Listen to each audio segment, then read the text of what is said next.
All right. So how's everybody doing tonight? Thanks for coming on. I'm really happy to have, looks like a bunch of new names on here attending, so that's really great. I'd like to welcome my guest, Mike Wolf, to our conversation for this month's webinar. Mike, thanks for coming on. Hey, thanks for having me. Good to see you, Cal. And you're in Tennessee right now. I am in Nashville as we speak, which unfortunately isn't much warmer than Calgary, but it's good to, Yes. it's at least rain instead of snow. Yeah. Well, I'll give you guys a little background about everything here. So for those of you that are new to this meetup group and this webinar, I live in Calgary, Canada, and Mike's from Calgary. And so we do this meetup group mainly for Canadians who are wanting to learn how to invest in US real estate. Although if some of you guys are Americans, all of the content that we're going to discuss here is going to be relevant to you. So don't log off just because you're already in the US. And Mike is the guy that really lit the fire under me about a decade ago. Must have been, I think I met you in 2008 or 9, Mike. Time flies. I know, it's already over a decade. It's crazy. Yeah, but I just started learning about real estate investing, and you were at that time teaching people, I'm just going to get rid of this, teaching people how to invest in Las Vegas at the time. And I ended up doing some investing with you, and it just opened my mind to what the US has to offer for Canadians. So I've been excited to have you on to talk real estate in general and just your philosophy on life and how real estate works. And then we're also going to talk about tax deed investing, which is, I guess, both of our favorite strategies, especially down in Texas. So welcome to the show, Mike. Yeah, great to be here. And it's always fun to talk about real estate and especially tax deeds. Yeah, so I guess we'll get into the tax deed thing first. You're actually having a tax deed tour down in Houston next month. But let's talk a little bit about what tax deeds are, and just kind of really back out and just dumb it down, because a lot of people don't know, especially in Canada, what they are. So Absolutely. So when somebody hasn't paid their property taxes in quite a while, the county needs a way, obviously, to have that revenue. We're talking about property taxes, not general taxes, but property taxes. The county needs a way, obviously, to pay for keep their schools open, keep their police force, et cetera, et cetera. And so eventually the county will put homes up for auction where the homeowner hasn't made their payments in quite some time. Usually in Texas, that means that the homeowner hasn't paid 3 or 4 years. And the opening bid on these properties is the amount of tax owing. So it gives a really good opportunity for clients to get properties for pennies on the dollar. A lot of people say, oh, I feel bad because, these people, I feel bad because these people are going to lose their home. Well, you got to keep in mind that if they haven't been making their credit card payment, it would have got cut off a long time before. If they haven't made their car payment, the car would have been repossessed. And the main reason that the county can give them 3 or 4 years to get caught up on the taxes is that they know that investors like us are going to come and save the day at the last minute and, create this revenue stream. So, and then the county will also give the homeowners, by the way, another chance. After you bought the property in Texas, the homeowners have 6 months in which they can come and still get the property back. And so, but basically in a nutshell, that's how tax deeds work. And once again, it's a great opportunity for investors that are looking for, discounted properties. And so how did you even get started in tax deeds? Because I know you've been investing all over the States. How did that happen? How did you learn the strategy?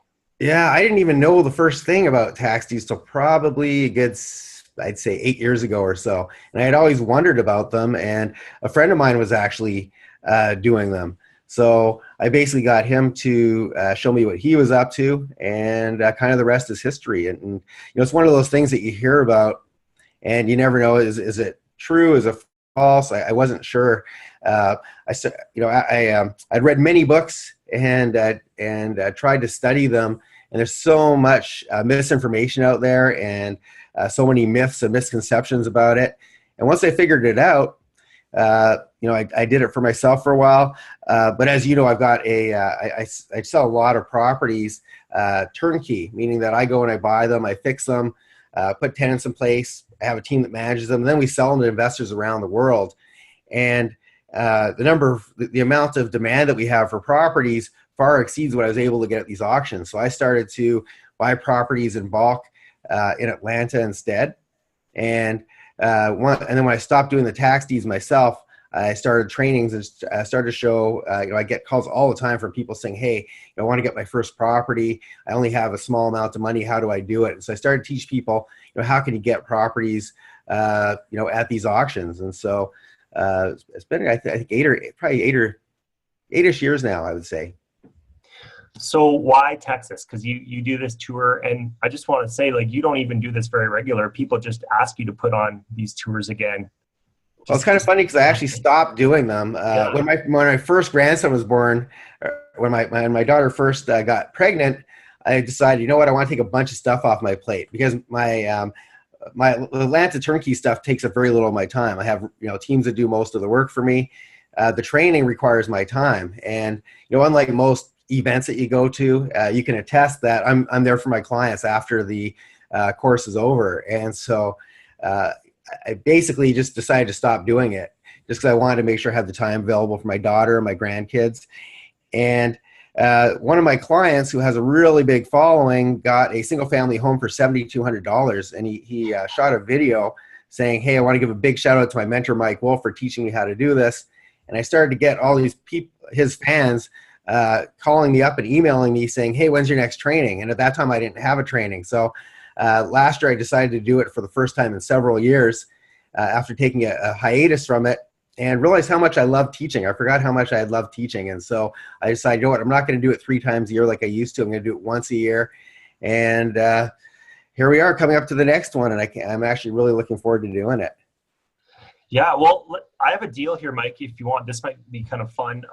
This is my first tax deed property I bought after doing your tax tour. So why don't I'm just going to share just a PowerPoint slide here with you guys, and we can just sort of look at the numbers so you can get an idea of what these deals are like. Can you guys see that?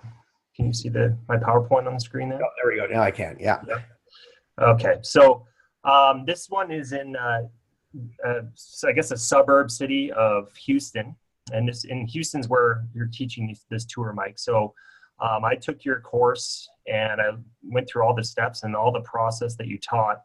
And I ended up getting this property. This is the first one I got at the Houston Harris County tax sale. And so I purchased this one for $35,000 at the auction, which is absolutely insane when you compare that to Canadian prices, right? I could see a shed in Calgary, I think. Exactly. Yeah, like my shed, I think I paid more than that in my yard out there.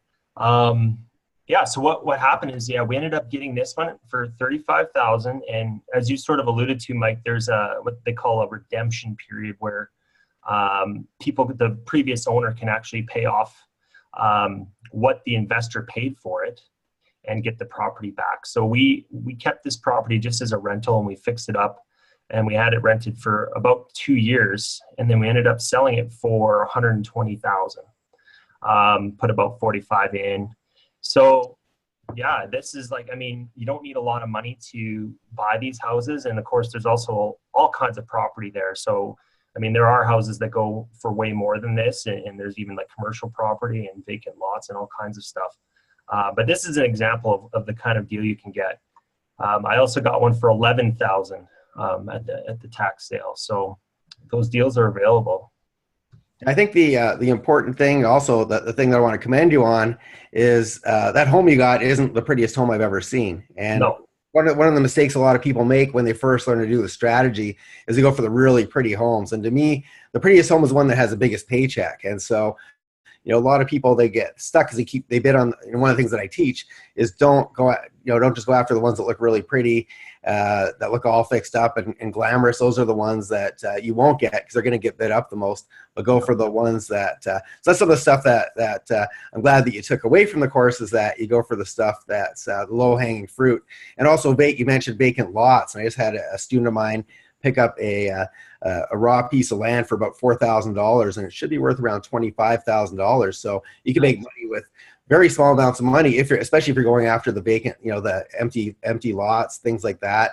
So you don't need a ton of cash, but even, even that one that you were 45,000 into it, good profit margins. The other thing I forgot to mention is I did mention that the homeowners have a 6-month what's called a redemption period where they can come back and buy it. What I forgot to mention is that if they want to buy it back off you, they've got to pay a 25% premium. Right. So, Yeah. and that's not just on what you paid for it, but also if you put on a new roof and that cost you 10,000, they've got to give you 12,500 for that roof. And so one of the strategies is to have them redeem, make 25% in 6 months or less.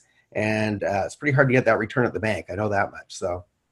Yeah, that's kind of your backup plan is you make 25% on your money, and your plan A is that they don't redeem and you can keep it as a rental or sell it or whatever. So Absolutely. yeah. I've got a question here from Andrew, and guys, if you have questions, just type them in the chat box and we'll address them, or you can even unmute yourself, I think, and ask them that way. But Andrew says, how does the rebuy period work for the buyer or the original owner? Yeah, so the original owner, the timer starts ticking from the time that you go register the deed. They literally have 6 months. There's one exception to that, and it's called a homestead exemption. So what that means, if that's their principal residence, they'll actually have a 2-year redemption period. And then it's 25% per year. So if they redeem it within after the first year, they've got to give you a 50% premium. If it's not their homestead, meaning it's a revenue property, they've got 6 months. Now, during that 6-month period, you can actually, if you want, you could live in the house, you could rent the house, and you can actually, there's ways that I teach at my course where you could actually potentially flip the house. So you don't necessarily have to wait that 6 months. This is stuff that I teach. But, one of the strategies I always try to do, I always try to make everything a win-win, and I'm always going to try to get a hold of the homeowner first and try to work out something with them. That's always my first plan my first plan before I go do anything else. But no matter what happens, you win. Whether they redeem it, you win. If they don't redeem it and you do what Cal did and rent it for a while, you win. And if you flip it, as Cal eventually did, you also win. And so it's just a really good strategy. Yeah, and there's ways of getting out of that redemption period early that I'm sure Mike's going to talk about, and there's resources after you take the course on how to get around that. So you can't always, but there's ways of doing that. So it's just great. Yeah.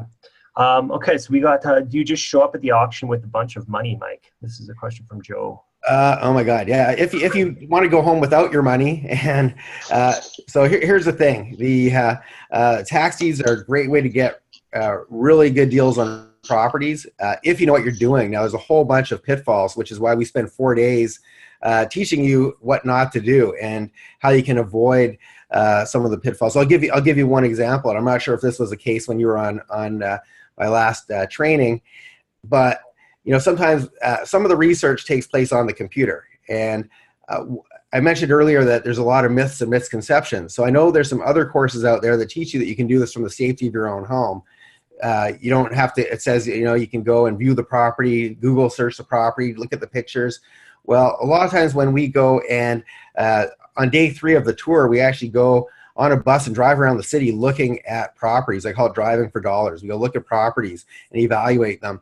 And quite often you'll see something that looked really, really good on Google. The home looked beautiful in the picture, and you get there and there's some smoldering ashes on a piece of land where the home used to be.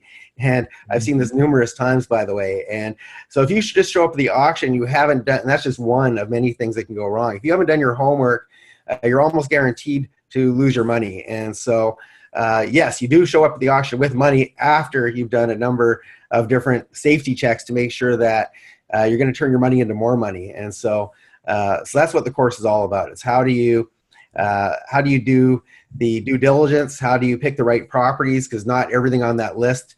There's hundreds and hundreds of properties every single month, and a lot of them are really good, and a lot of them are crap. And it's your job to figure out which are the good ones and which are the bad ones, and that's exactly what we teach. Yeah. And I'll share a little story. I was looking at a property one time, and we ended up, it was vacant, and we talked to the father-in-law of the owner, and so he was like, just go in and look in, it's inside. So we did, which is probably not advisable, but we went in, And the house on the outside looked great, and on the inside it was like caved in, like there had been a pipe burst or something like that. So yeah, you definitely need to go and at least look at the window if you can, and inspect the property, make sure it's even. Yeah. Now here's the other good thing though, is that on my training, my students, I give them my team on the ground in Houston. So you don't have to fly to Texas every month to go look at properties. My team will actually do that for you. They'll go videotape the properties. They'll go to the auction on your behalf. If you're looking to flip the home, they can help you with the repairs and then to flip it. If you're looking to turn it into a rental property, they'll help you manage it. And so I always look at how do you work smarter, not harder. And so I give I teach my students how to do basically real estate the same way I do it. And that's having other people do most of the due diligence steps for you. And that allows you to, one, be able to safely work from your own home, as opposed to doing it, working from your own home, but then losing your money. And it also allows you to scale your business, where you could be doing a whole bunch of different strategies when you have the team doing most of the work. And so that's some of the stuff that I also teach is how do you if you were to build your own team, how would you do it? If you get to borrow my team, you use them whenever you want. But if you were to go to a different city, how do you build the team? And what sort of systems do you have to have in place so your team doesn't have to be on the phone with you 24/7 asking for direction? Basically, what do you put in place? They just do this on autopilot for you. Yeah. And that's the thing. I was able to buy my tax deed properties from Calgary because of that too. So yeah. I've got a question from Mustafa here. If you're looking for commercial properties, are there any listing websites you can suggest? I'm having a hard time finding a commercial listing website which lists all properties. Well, if you're talking about the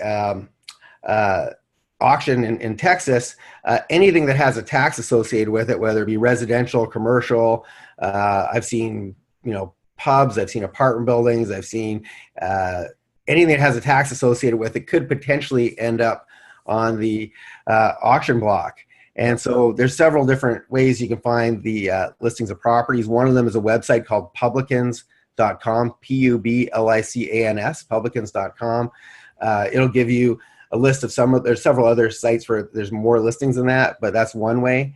And it'll give you a list of all the stuff that's going to go up for auction. But once again, I want to caution people, don't just go to that website, show up at the auction, and not know what you're doing, because you will lose your money. And so now there's not nearly as much commercial as there is residential, but that's where you're going to find some of it is on that website. Yeah. Okay, I got two questions. One from Joe. So yeah, they're not available on auction.com. He was asking if that's where there are. And no, they're on the county. Actually, law firms handle this, right? So that's right. Yeah. Now, auction.com is a site where they handle auctions all across the country. And the problem with auction.com and other similar sites is that there's a very low barrier to entry, meaning that somebody in Zimbabwe right now could potentially go on auction.com and bid. It's really easy for people to go bid. And the easier it is, the more competition you've got. People always want to do things the easy way. And so one of the advantages in being able to go to a place where it takes place at a live auction is it limits the size, the number of competitors you're going to have. And once again, if you didn't have a team, you would have to fly to Texas every month. And if you fly, if you pay for airfare and hotel every month to go to this auction, you come home empty-handed, the bills are going to start adding up. And so having a team means that you can go participate at the auction with, for you, it would be a very low barrier to entry because you're sending somebody else to bid by proxy for you. But auction.com, I don't know too many people that have gotten very good deals because there is so much competition on sites such as that. Yeah. And to answer that one question about, you could show up with cash, I guess, but you could also use cashier's checks or something like that too. Yeah, so they do take cash. And now this is specific to the Houston auction. When you go to other auctions, they have different ways that they do it. In Harris County, which is Houston, they either take cash or cashier's checks. And so I don't recommend bringing, hundreds of thousands of dollars in cash in a briefcase. That's probably not the best way to do it. But you can. If you did that, absolutely they would accept that. So, but your best bet is the cashier's checks, because that way if you lose them, you haven't lost your money for good. So yeah, they're replaceable. What would happen to other liens on the property, Andrew asks? Yeah, so here's a cool thing. That's part of the due diligence, is that in theory, almost everything will disappear, meaning mortgages will disappear. However, one of the steps is that we check. So first of all, this is a legal process. Like the county doesn't just decide, hey, you haven't paid your taxes, we're putting your home up for auction. Just like anybody else, they have to go through a legal process. They have to go through a court. And they also have to notify all the people that have an interest in the property. So let's say you're the bank and you've got a mortgage on this property. If you get notified, you're going to have a certain amount of time where you can go and say, hey, I'm willing to pay off the arrears to protect my mortgage. Now, if the county hasn't sent you, or the law firm representing the county hasn't sent you mail saying that your mortgage, you're going to lose your mortgage and that you have X amount of time to respond, then in theory, the bank could come back and say, hey, I want my mortgage reinstated because I was never notified. And so one of the due diligence steps is to make sure that the people that were served were given proper notice. But in theory, if things are done right, all these things will disappear. There's a few exceptions, and this is stuff that I obviously can't, I'm not going to give the whole training here because this is going to be a 12, well, not even 12 hours. It's going to be a 4-day webinar. So if we do that, but that's one of the steps that you have to do is make sure that everybody was notified. And if things were done properly, then these mortgages will get wiped out. The big liens will get wiped out, and you'll have a clear title property at the time that you get it. All right. I guess that's all for questions right now. So Mike, can you just clarify why Texas? So the reason I picked Texas is one, I love that there's this redemption period. So in most places that are what are called deed states, you immediately get the deed to the property. But once again, you know, we talk about low barrier to entry. Whenever it's just something's easy, you have more people competing. So there's certain markets, there's certain auctions where you're competing against big hedge funds, you're competing against banks with lots and lots of money, and they can afford, I mean, if you're competing against a bank, they've got millions of other people's dollars that they're paying very little interest to borrow that money. You can't compete against them because they don't really need to have as big a profit margin as you would to make it worth their while. So you want to go to a place where there's less competition, where the competition is, I guess, less savvy. And when you put a bunch of extra steps, if you learn how to do it in Texas, there's extra due diligence that you have to do because of that redemption period. So when you know how to do that, a lot of your competitors don't want to know the extra steps. So you can take the same information I teach you and apply it in different markets and actually do less due diligence in those other markets. But I found that Houston has the best, for me, the best deals. I'd be lying if I said there's no competition. Obviously, you're not going to be the only one that shows up. And you're not going to get a property every single month. But if you keep doing this, you will get deals like the one that Cal got, and Brian, who got the $7,200 single-family home, and Jose that just picked up a property for, you know, around a vacant lot for around $4,000. We have a lot of success stories at that auction from people that have done the work. And like I said, some of the other auctions are very, very tough. And I also love the fact that I'm always about the win-win. And so I love that the homeowners have another chance. You can still monetize it, but the homeowners have another chance to save their property, even though they haven't, you know, they've had years and years and years, they still got one more chance. And that's a strategy, is working with them to see if they want to buy it back. So I really like that as well. Yeah, and the other thing is, like, some of the smaller counties, you might have more luck too, but the rules are the same statewide. So, you know, once you learn the process, you can pretty much do it in any county in Texas, and those same redemption rules exist, right? So exactly, yeah, it's the same law throughout the state. Yeah. So, yeah, and there was a question about how many bids do you get on average per property, and I mean, it really just depends on the property. There's everything from like properties that are ready to be torn down to really nice houses. So yeah, it's very hard to generalize on that because there's so many properties, and the pretty ones get the most bids always consistently. Everybody wants those, and I typically would try to stay away from those. I go for the ones that had a lot of potential, and but that would be less fiercely bid up, and that seems to work really well. Yeah. Okay, there's another question from Joe. Using the due diligence that your team brings, does that make it easier to flip those properties with low money down, as per your examples? Well, it makes it, if you put it this way, if you don't do the homework, so let's use one of the examples. If you were to go and buy a home based on the picture you saw on the internet and you thought this home was this beautiful home, and you get there and it's an empty piece of land because the home burned down, you won't be able to, you're going to take a loss on that. And if you didn't do your homework and you thought you were getting a clear title home, but instead you have a home and that mortgage shows up, once again, you're going to have a hard time flipping it because that bank is going to have still a lien on the property. And so, basically doing the homework and having the team means that you're going to have something that's going to give you a profit when you go through through the motions of buying it and fixing it and flipping it. And so much like Cal obviously did all his homework and did a great job and ended up getting a paycheck while he was holding it for renting it, and then he got a bigger paycheck when he had sold it. But if he hadn't have done his homework and not picked the right property from the outset, he'd probably be still stuck with that home waiting for the market to catch up to however much he overbid on it. So yes, to answer your question, yes. Yeah. And I think you got to go in knowing that you're going to have to hold it a little while, at least 6 months, typically because of that redemption period, right? Before you can flip it. And there are ways around that, but I typically, by the time you fix it and do the marketing, it's going to be, before you know it, 6 months comes and goes anyway. But there are ways, I get some clients that maybe they're using, borrowing hard money or they're paying interest on that money while it sits in their bank account. They obviously want to deploy it as quickly as possible, and then also get their paycheck as quickly as possible. So there's different ways around it. But for most people, like I said, I like what you did, Cal, and that's rent it and get some revenue while you're waiting. And then when the time was right, I know that the market went up considerably at one point, and selling at the peak of the market. Yeah, or keep it forever. Or keep it forever. Absolutely, nothing wrong with that. Yeah, the cash flow and the passive income. Exactly. Okay, so question here from Mustafa. At the tax auctions, do you get a chance to see the property from the inside?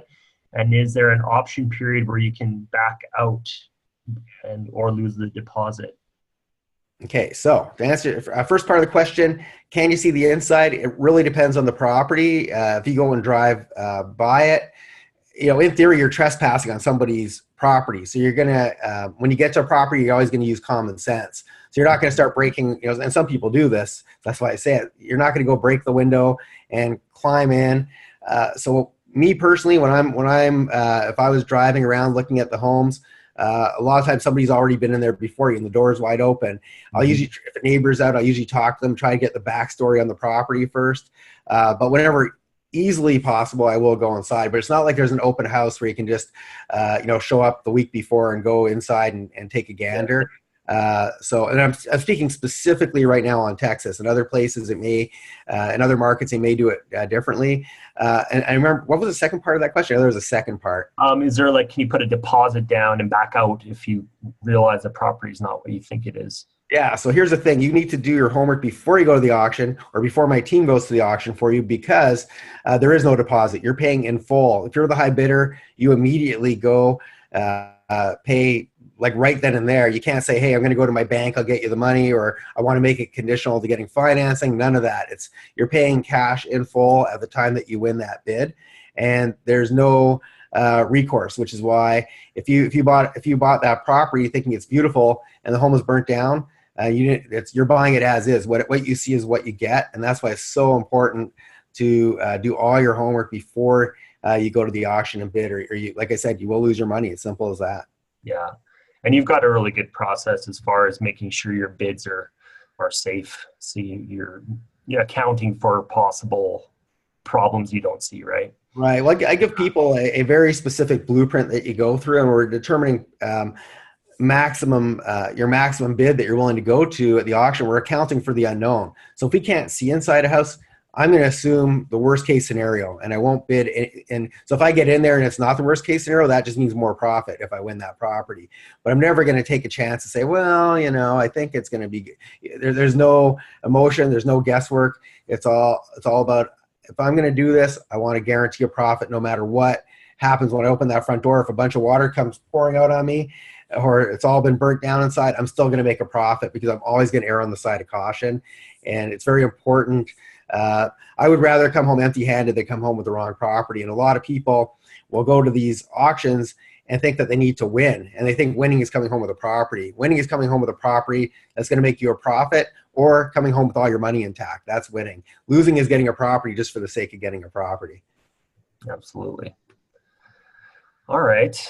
Does anyone have any other questions about that process? You can just type them in. Mike, tell us a little bit more about the tour, when it is, and if anyone's interested, how they can contact you and things like that. Absolutely. Well, back in the days when you took my training, it used to be a 3-day training. It was all about tax liens and tax deeds. And those are two different things, by the way. A tax lien is, in some counties, they instead of buying the property, you're actually paying somebody's back taxes. And I don't really recommend doing them unless you're doing a ton of them and treating it, like a big business, because if you just do one or two, you're not going to make enough money to cover your due diligence. So I don't talk a ton about tax liens, but we focus a lot on tax deeds and specifically how to do them in Texas. So, but we used to do 3 days of that. Now I've turned that into a 4-day training. And the reason I do that is, I like to have a holistic approach to real estate, and tax deeds are a great way to get properties, but you're not going to be able to do 50 properties in a year, most likely. It's just not realistic to expect that. You in all likelihood, you can get a property every 2 or 3 months. You get a property or two, but you're not going to get enough volume for somebody. After you get going, maybe for some people, hey, if I can get one property every 2 months, that's a lot, and that's great. But the auction in Texas takes place on the first Tuesday of the month in Houston. So you have 29 other days where you can make money. So day one, I actually added a bonus day now. And on that bonus day, I bring in a bunch of guest speakers, including yourself. And this particular training coming up, I've got somebody teaching something called overages. And so one of the things that I've always taught is how do you make money before the auction? Because there's ways to work with the homeowner before it even goes to auction and potentially save it from going to the auction. So I teach you how do you make money before the auction, and then I would teach you how to make money during the auction. But a lot of people don't know you can actually make money after the auction, even if you don't get the property. And so there's a strategy called overages. And so if let's say the opening bid on a property is $5,000 and it gets bid up to $20,000. Well, that first $5,000 belongs to the county fair and square. That's for the back taxes. But that additional $15,000 belongs to the previous homeowner. And in most cases, the homeowner does not know they have money owed to them. The county does not go out of their way to contact these homeowners because they want to keep it for themselves. And so a really cool strategy is, finding out what the home's sold for, how much of an overage there is, and then contacting these homeowners and saying, hey, listen, I know somebody owes you $15,000, $50,000, $100,000, whatever it is, and say, hey, if you're willing to give me 30% or 40% or whatever you decide you want to make on that, you now reunite these people. Imagine you just lost your home and you think you're obviously not usually going to be in a good financial spot. You probably don't have very little, if any, money. So imagine somebody approaches you and says, hey, I know somebody who owes you a bunch of money. If you're willing to let me represent you, I can get you this cash. You only pay me if I'm successful in getting it to you.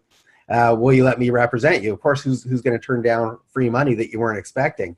So it's a really cool strategy. So I'm bringing in a good friend of mine who has been doing this for a number of years, and her lowest paycheck has been $22,000 because she only works with the big one, the big overages. And so, we're going to be teaching that in full. We're going to be teaching wholesaling. We're going to be teaching. Day one is basically, I've been doing this for about 29 years. I've been investing in real estate, and if I could go back 29 years ago, knowing what I know now, what would I do? What would I do to get my first deal under contract? What would I do to build off the momentum of doing my first deal and now turn that into my second, my third? And how do I turn this into a 6-figure or 7-figure a year business? And so I'm going to be teaching all those strategies for people that want to do the stuff that actually is working. I'm going to be actually giving out some of my marketing materials for some of the strategies that I've done in the past on how I attracted distressed homeowners, for example, and created win-wins for them, but also made good money doing it. So day one's about what you do for those other 29 days out of the month, and also how do you raise money, how do you do deals. That overages thing, you don't need any money. You're not actually buying a home, but you need very little money. You might have to pay for a list or two, or you might have to pay for somebody to go find the previous homeowner because maybe they've relocated. But there's not a whole lot of cash that you need yet. You can make a lot of money doing this strategy. So I'm going to be teaching stuff on for people that anywhere from maybe they have a lot of money, what would I do? Or maybe they have no money, what would I do? And so that's what day one is about. Day two, we go into detail on tax liens and especially tax deeds. Both those first 2 days we're in a classroom. Day three, we do driving for dollars. We actually go around looking at the properties as a group and are basically saying, hey, you know what, this one looked really good in theory on the list, but here's why I wouldn't bid on it. Or, hey, this is a great property. Here's what my maximum bid would be. Here's what you're going to need to have in reserve to do repairs if you're going to repair it. By the way, I teach other strategies for people where you just sell it as is. You don't even have to repair it. So we'll be talking about that too. And so day three is driving for dollars on the bus. And day four, we go as a group to the auction. You get to go to the live auction. And so a lot of the learning is there. How do you navigate this auction? You're also going to see Brian, who's on my team. He's my bid by proxy person. You'll get to see him in action bidding on properties.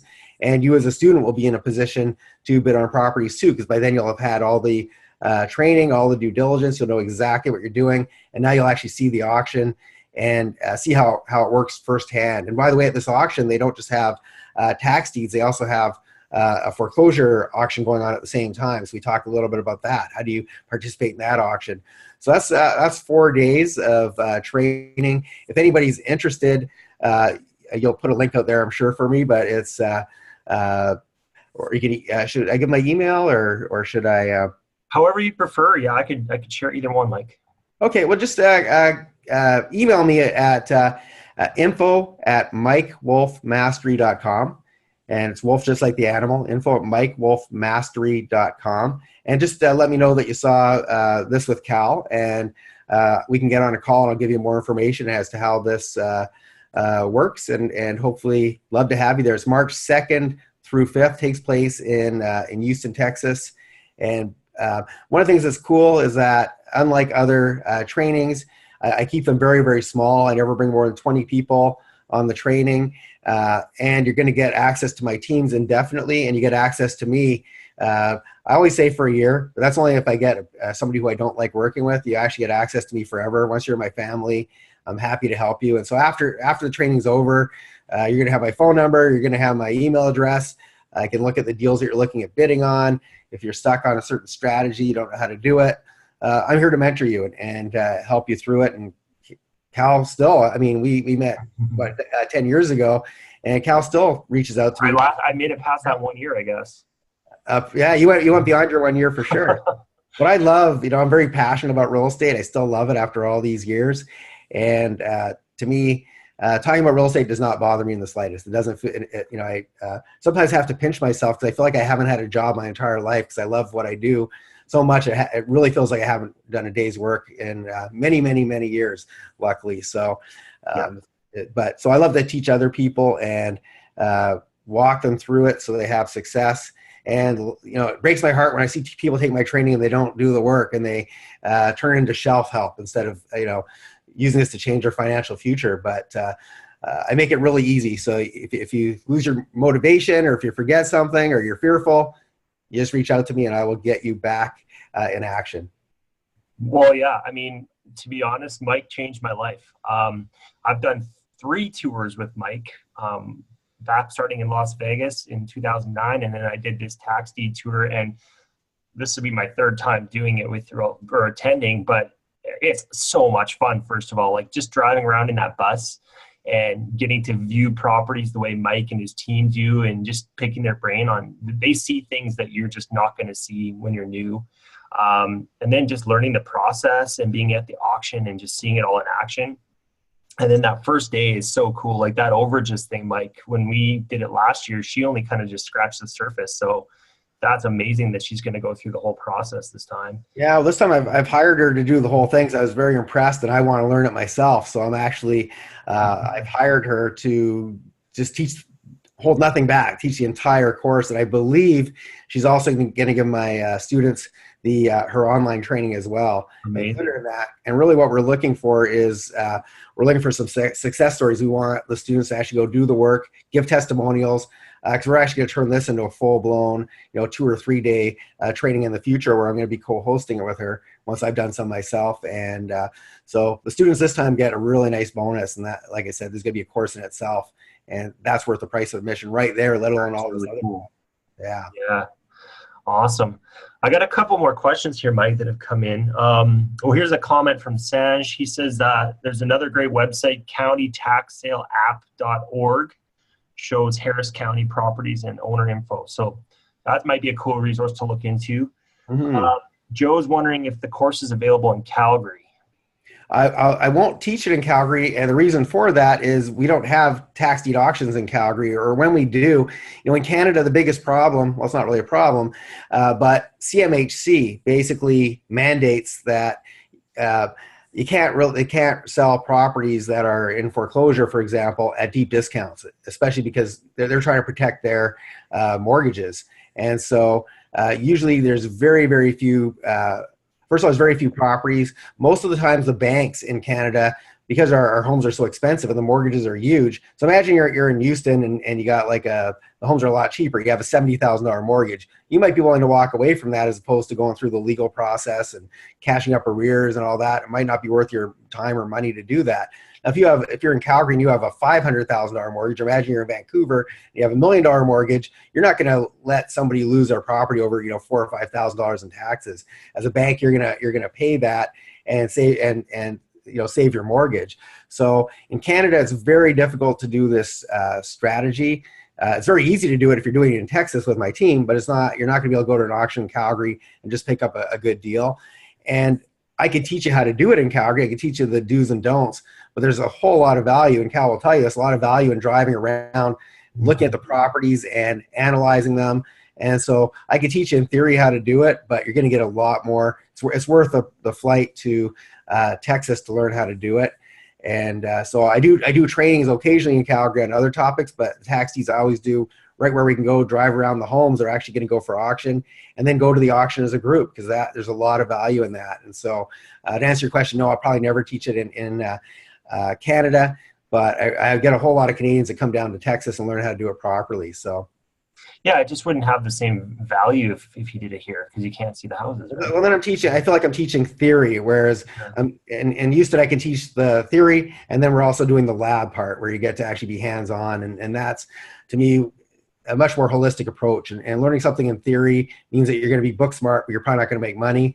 And actually being hands-on and watching the auction take place and going through all the steps with me there teaching you and showing you exactly how I do it, it's invaluable, and I couldn't offer that in Canada, unfortunately. Yeah, and you even have students sometimes bid during the course, right? Absolutely, yeah. We've had people do that. Now, in all transparency, you'll have a much better chance afterwards, because when we're at the course, I can only do so many properties. We're not going through the entire list. We're narrowing it down, so we're looking at a portion of the list. But when you go home the month after, then you can look at the entire list, and you're going to have a better chance of success. But absolutely, you can bid at the auction when you come for the training. Yeah, and I can tell you just from my own experience, like if I hadn't have done that tour, there's no way I would have done it. Like it is daunting without knowing how it works and having all those steps in front of you. Like I wouldn't have done it. Yeah, and most people would not, even if I gave you the manual and you read it, it'd be very difficult to do it, because I teach you, well, when I give you the team, and then I basically teach you the due diligence steps. Now, you're not going to do all of them yourself. You're going to hand some of it off to the team. And so it does take something that it would be daunting and that has a lot of moving parts, but you're delegating most of them to other people. But there is still a little bit of homework and figure out which ones you want to bid on. But the team does most of the heavy lifting for you. But yeah, if you're just trying to figure this out yourself, and we see people that go to the auction every month after month after month, trying to figure it out themselves, and they end up losing their shirts eventually, because there's a lot of stuff that you see at the auction. There's a lot of stuff that goes on behind the scenes before you go to the auction, and they're only seeing the tip of the iceberg, and they're missing out on the stuff that you need to do before you ever get there. Yeah. All right. Well, can we talk a little bit more? Because you're really big on. We got a couple things going on, so I'd like to talk a little bit more about lifestyle, because you've become more of an advocate of creating your own lifestyle through real estate and things like that. Do you want to touch on that a little bit, Mike? Absolutely. So for those of you who don't know me, I pretty much travel full time. I'm usually in warm places. Right now, unfortunately, I'm not. It's not warm, but I love to.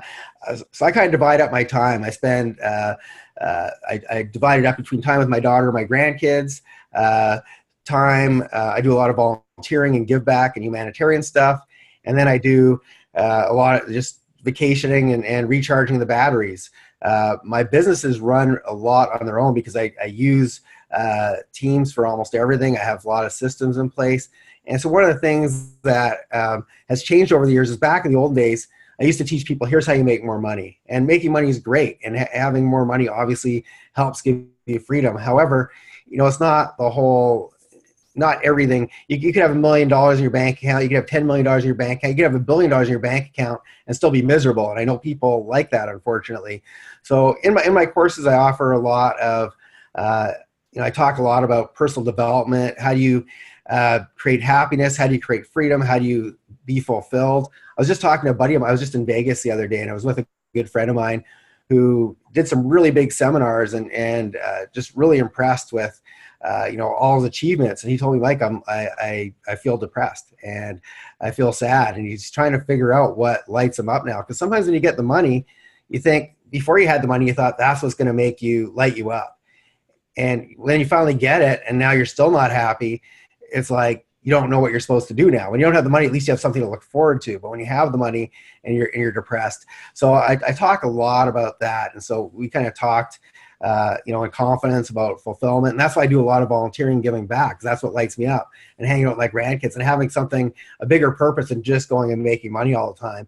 And so this is much more than just a real estate training. It's a training on, how do you take, once you have this money, what do you do to be happy, and what do you do to be fulfilled, and how can you build that dream lifestyle for yourself? And so that's become a really big part of my trainings now. And I actually kind of felt guilty at one point that I was teaching the money part, but then not really teaching. That's what people always want to hear. That's what they're signing up for. They want to learn how to make more money. But I felt like I was leaving out a big part, because there was a point in my life where I had tons of money, but I was a workaholic, and I never got to see my daughter growing up. There were lots of times where I'd leave home, it would be dark out. I'd come home, it would be dark out again, and I missed the entire day seeing my daughter. And if I could go back in time, nowadays, I don't, when my first grandson was born 3 years ago, I started to take even more stuff off my plate. And I kind of looked back and thought, in the 20 years since my daughter was born, I went from barely knowing how I'm going to take a few days off to hang out with my then wife and my newborn daughter. And now it's like I could take, if I wanted to spend 365 days a year with my grandkids, I could. My daughter would get really sick of me, but I could do that. And so it's all about how do you create this freedom for yourself, and how do you create a lifestyle that you love. So to me, that's really an important piece. It's not just the money is important.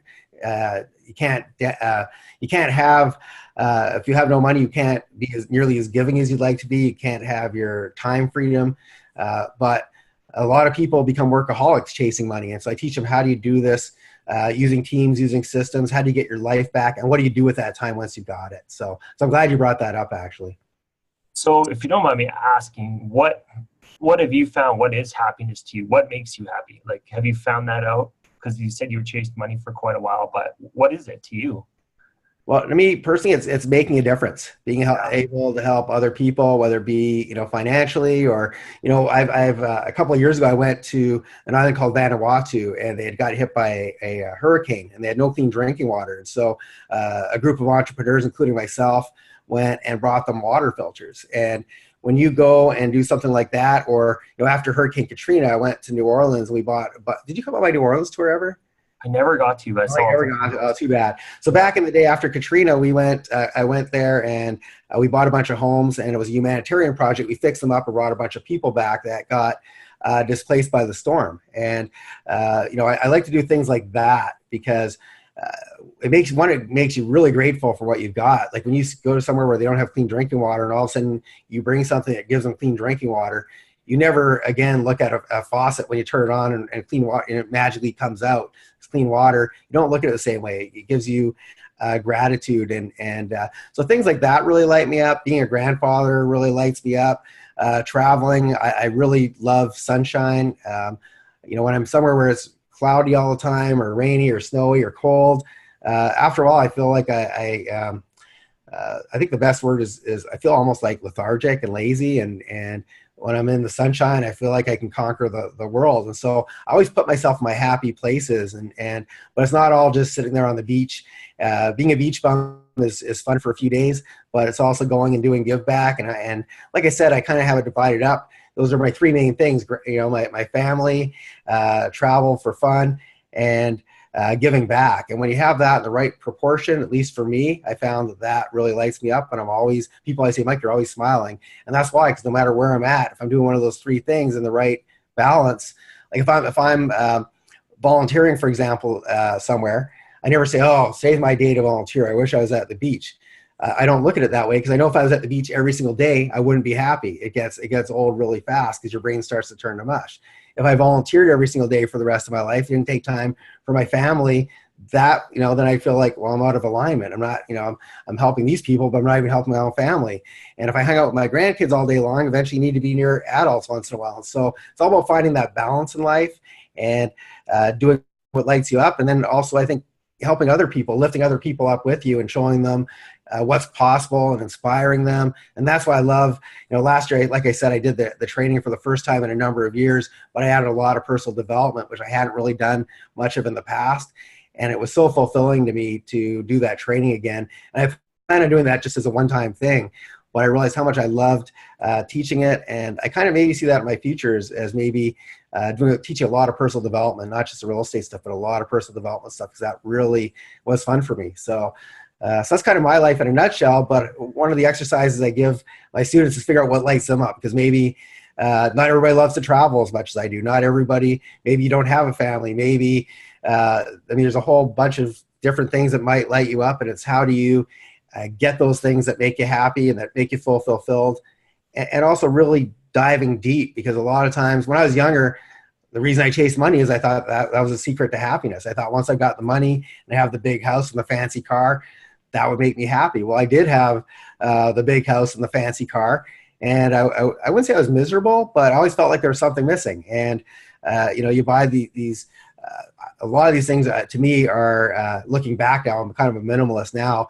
but looking back on the old Mike Wolf back in the day, to me, I think it was to feed my ego. You always wanted to have the bigger house than your friends and the fancier cars, and you thought that having that and having people look up to you in that way would make you happy, and it doesn't really feel like that. It feels almost like it's there to feed your ego, but it didn't really feed the happiness tank. And so I've done a lot of work on myself to figure out what lights me up, and I like to share some of the things that I did to figure that out for me. Because like I said, everybody has different dreams, different desires, and how do you figure out what those things are and how do you get them? That's awesome. Yeah, so short, long answer to a very short question. Sorry. I was hoping you would elaborate on that. Yeah. So one last question on this, because you're one of the most successful real estate guys I've ever met. And what would you say is the mindset that helped you get to that point? Because there's a lot of people in real estate. What mindset did you have that you think made you successful? I think the biggest thing is, I never looked at it as a get rich quick scheme. I never looked at it as, hey, this is my ticket. I got into real estate by mistake. I never anticipated being a real estate investor. Actually, if you go back 30 years ago, I got my degree from University of Calgary. I was actually living my parents' dream, and they wanted me to be a lawyer, and I didn't really know what I wanted to be. So, but I managed to rack up a whole bunch of student loans, getting my first degree.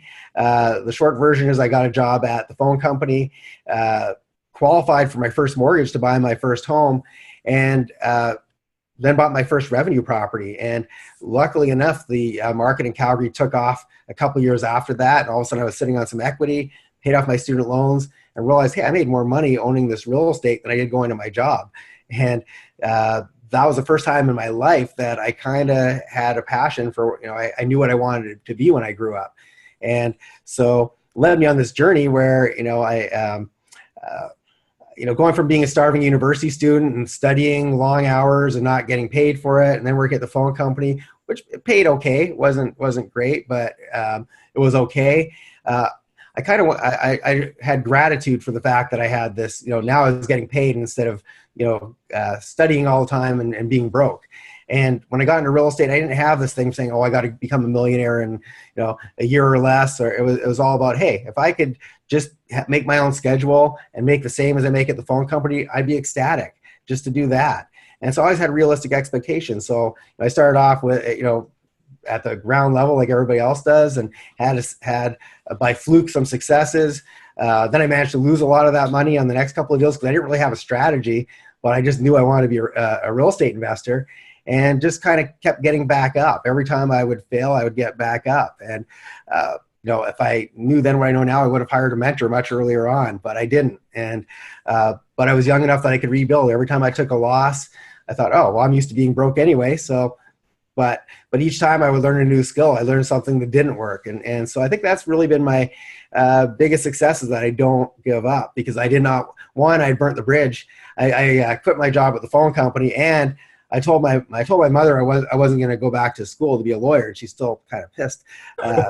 But I'd already burnt those bridges, so I couldn't go back to that. So I didn't really know anything else that lit me up except for real estate.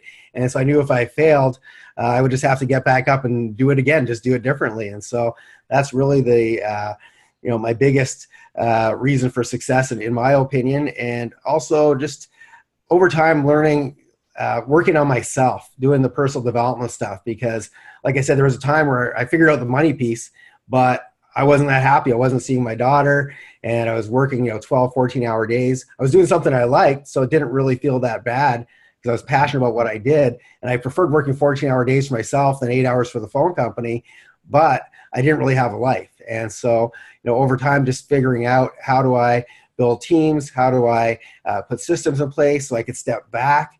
How do I have that trust to get that the people on my team were not going to take advantage of me? And, all these things led me getting to a higher and higher level. And like I said, I'm very grateful for where it's got me, and a lot of blood, sweat, and tears along the way. But now I share all those things that I did wrong, what not to do, and also how to do things properly. And I wish I had courses like this back 30 years ago, because it would have saved me a lot of headaches. But I'm not going to complain, because it worked out pretty good anyway. Absolutely.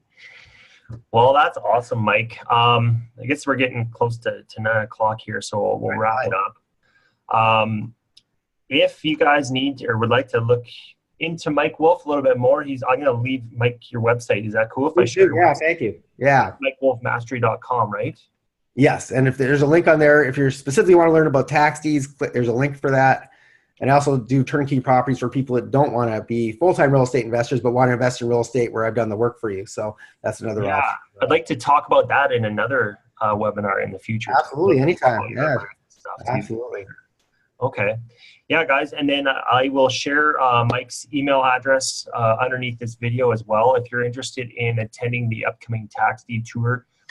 So that's beginning of March, first weekend right before, I guess March 1st. Yeah, March 2nd through 5th. Takes place in Houston, Texas, and it's my only tax deed training for 2019. So the next one's not going to be for almost another year probably. And so if you can make it, please do. If you can't, still give me a shout out, because I will be recording it. If you buy the recordings, you get to attend the live training next year. But I strongly recommend, if you can make the live training, because like I said, having doing that driving for dollars and going to the auction itself is priceless. So yeah.